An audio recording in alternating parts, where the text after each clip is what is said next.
Do you ever see something so magnificent, like you're at the Grand Canyon and your brain just can't even process, and then you find yourself seconds later kind of frustrated that you're not fully appreciating or taking in the view?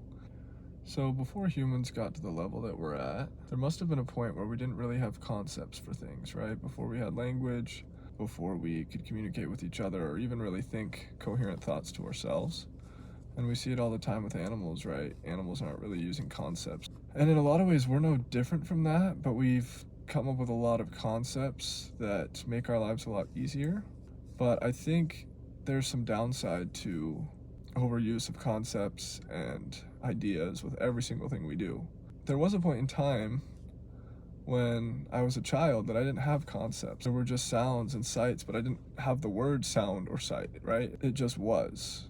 And what's interesting is it still just is, but I now put everything in a box, right? I see a building and I have a word for it. I see the road, I have a word for it. But before I had words for it, it must have been extremely mystical or very inspiring. The problem is, before I had concepts, I didn't have much of a brain that was developed, so I probably wasn't inspired by much as a baby.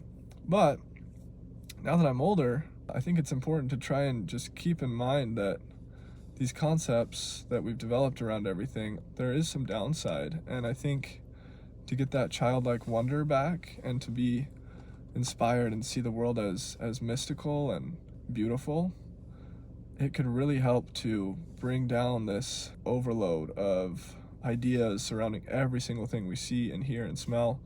How would you describe to an alien that flew down, pops up right here on my window, hey buddy, I roll it down, and he's like, hey, that song you're listening to, he wouldn't even know the word song, that thing you're listening to, he wouldn't even know English.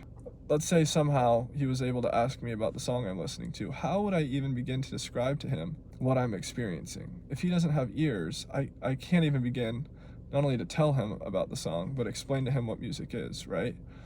There's something so special about realizing that you can't actually explain a lot of your experience. And we think we can conceptualize it, but you really can't.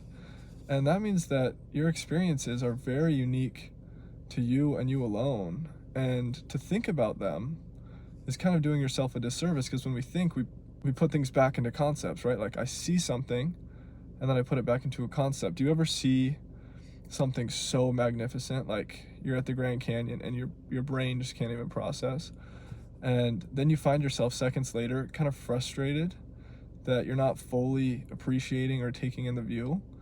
Because that happens to me so often. And I think the problem is I see the sight and then I start thinking about it, and the thinking takes it and it turns it into like a postcard almost in my mind, where truly I could be looking at a postcard of the Grand Canyon or move it and be looking at the actual thing, and as a matter of experience, it's not much different.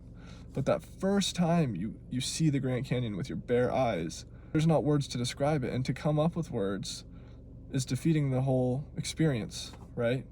So I just think we could really work as a species, or at least just as individuals, on trying to keep concepts at bay and use them less often than we do, at least when we're in our own heads, right? Like I need to use all these words to get this message across to other people, but when you're in your own head, you don't actually need to use words. You don't need to use concepts.